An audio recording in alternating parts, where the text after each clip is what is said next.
बिस्मिल्लाहिर्रहमानिर्रहीम।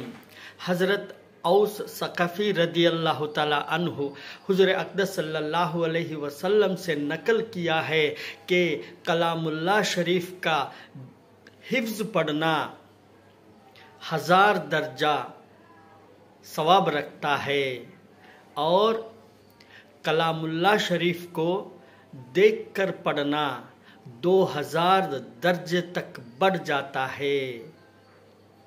सुबहान अल्लाह।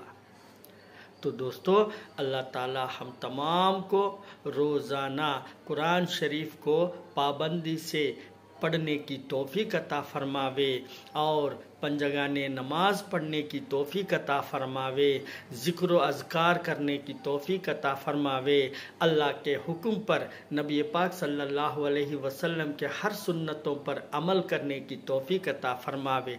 आमीन। अस्सलामु अलैकुम व रहमतुल्लाहि व बरकातुहू।